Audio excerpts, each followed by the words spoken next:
I'll now hand over to Professor John Dirks, who, amongst numerous other things, is former Dean of Medicine at the University of Toronto, Emeritus President of the Gairdner Foundation, a Fellow of the Royal Society of Canada, and recipient of the Order of Canada.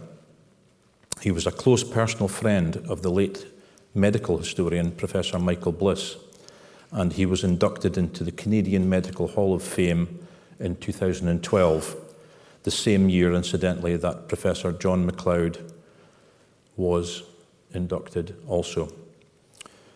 Professor Dirks, the floor is yours.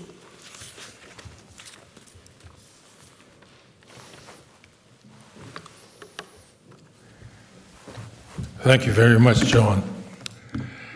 As you can see from last year, I developed a rather close relationship with J.G.R. MacLeod, touching his hand somewhere from the hereafter.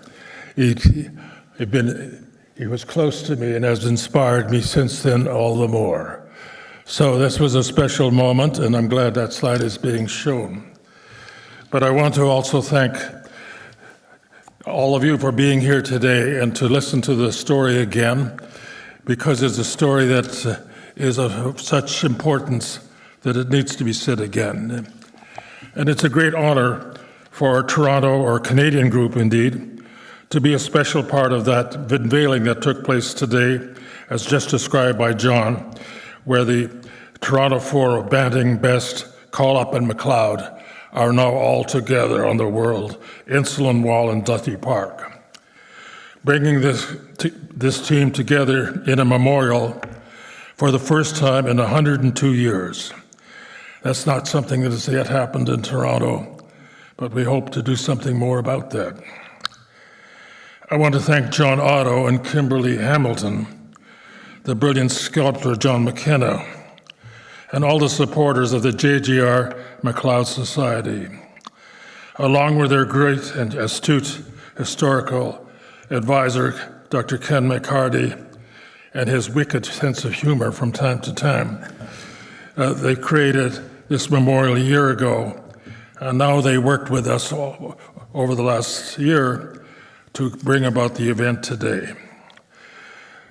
So today it was very special to, as you've just seen with that, on the back of the wall, the four names beautifully etched, along with the medallions, the one mentioning as to what they did, but also the ones that listed the speakers who we'll talk to today, and also the Nobel Prize, which was kind of the culmination of the first flurry of research investigation. I want to say something special about John Otto. It is very special that he is the founder of the J.G.R. MacLeod Society. Special because the need for such a memorial is very long overdue and came not from academia or from industry, from the city or a country or a government, but rather from a diabetic. For over 50 years, John has survived and thrived with type 1 diabetes because of insulin. The first time John saw a photo of MacLeod at the local diabetes clinic and learned that he was the co-discoverer of insulin was a watershed moment. This great man had been ignored, but clearly was the insulin pioneer, was directly responsible to helping saving hundreds of millions of lives. Yet his name had nearly been forgotten, even here in Aberdeen. John, as is his banner, decided to take action, and something about that which has led to this marvelous memorial honoring MacLeod. John Otto, you deserve to be applauded by the city of Aberdeen, by Scotland, by medical historians, by everyone gathered here today, and most of all, by grateful diabetics around the world. The J.G.R. MacLeod Memorial can now also be known as the Toronto Four Memorial, as the Scotsman has been joined by the co-discoverers Banting, Best, and Collop. This has achieved a reconciliation that eluded this cantankerous team from time to time during their lifetimes. But now it was made possible for us to put it right. Place all the misinformation that has been published over the years and said over the years and prevented MacLeod and Collop from receiving the full recognition that they so richly deserved. But it's also sad that the person who unveiled so much of the story and corrected it, the very famed author Michael Bliss of Toronto, died in 2017, and even sadder is he's not here to witness this long-awaited memorial recognition. He would have approved of everything that was being done here and would encourage this also back home. We know that as was mentioned by John, that his books, The Discovery of Insulin, 1982, and not too long thereafter, the Banting biography, forever changed our views as to what took place in 1922 to 23, who did what during those years, and that is now clear and forever clear cut.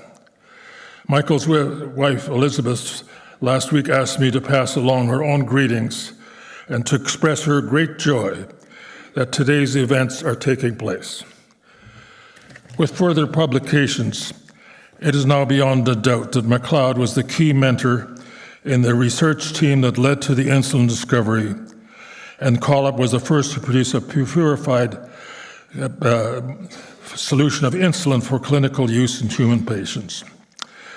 This includes a biography of MacLeod written by Dr. Michael Williams of Aberdeen, and with Michael Bliss's encouragement that took place later. Bliss felt that MacLeod's life story needed to be told, given that he had effectively been airbrushed, as already been pointed out, not only in Canada, but here in Scotland. Our speakers today will primarily cover the time period from April 21 to October 1923. It is noteworthy that in 1918, a very visionary University of President, Robert Falconer, set about recruiting an excellent scientist to the university, and he heard of J.G.R. MacLeod, the chairman in Cleveland. So he tried in 1917 to recruit him, failed because the war was still going on, but succeeded in 1918. He made him chair of physiology. He made him associate dean of medicine.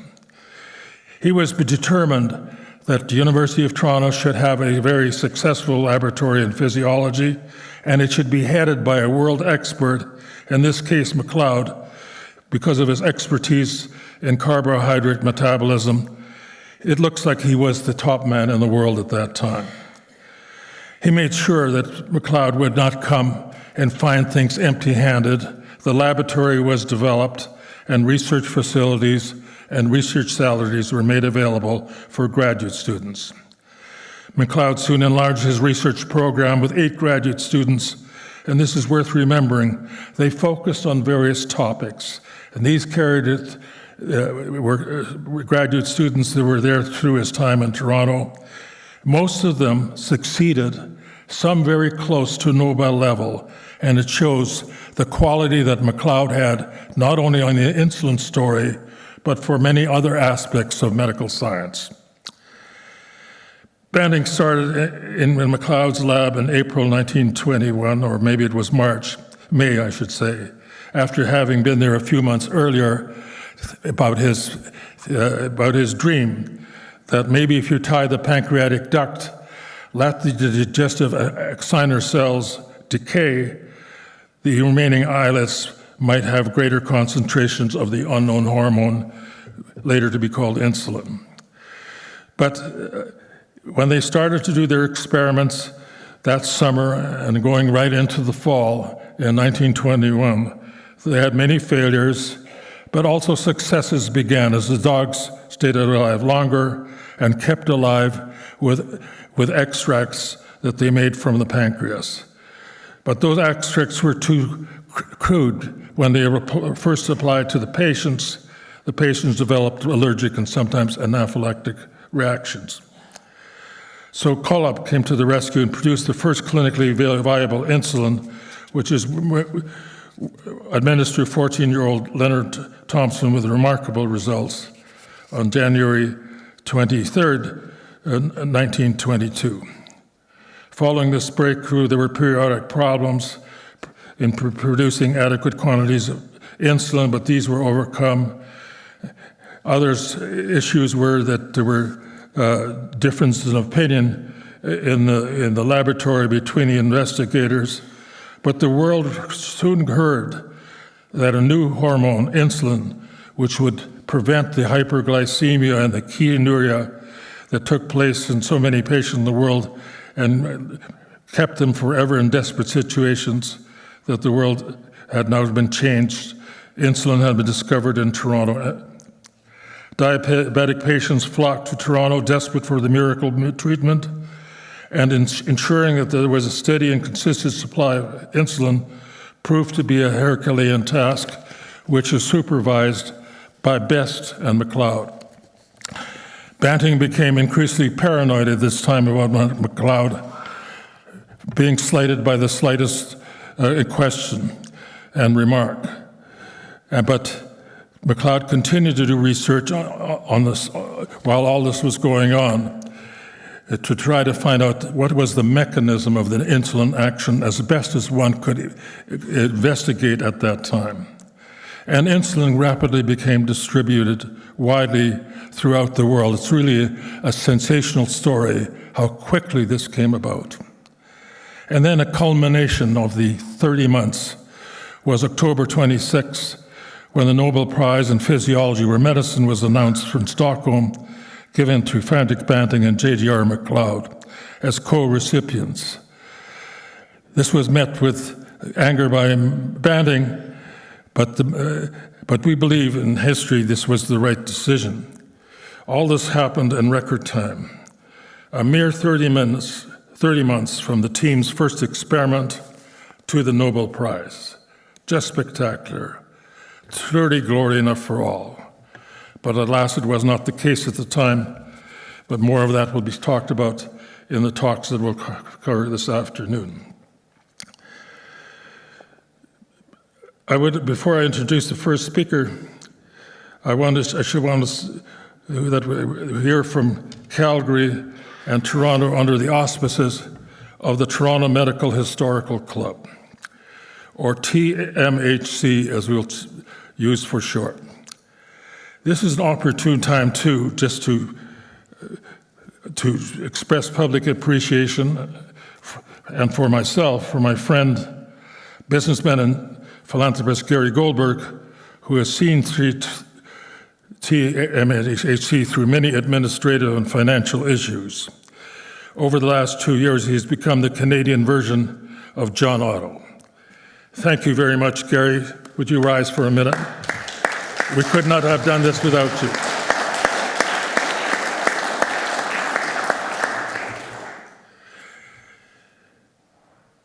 TMHC is led by our president, Dr. Peter Coplin, a University of Toronto graduate, a lifetime practitioner and teacher of endocrinology, the physician's physician.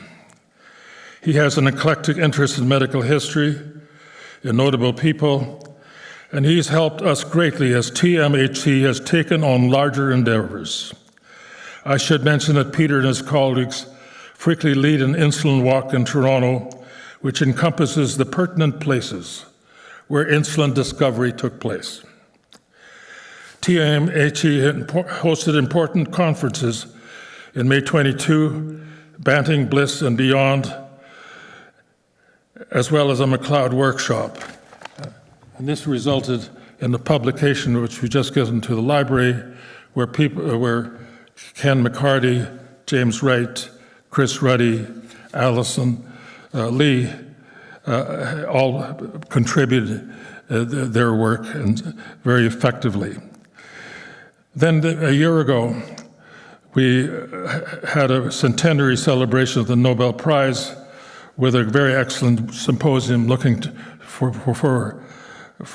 what happened to insulin in the century afterwards. And we had a Nobel-style dinner to celebrate the centenary. So we've done lots through 2MHC, but we couldn't have done that without Peter Copeland,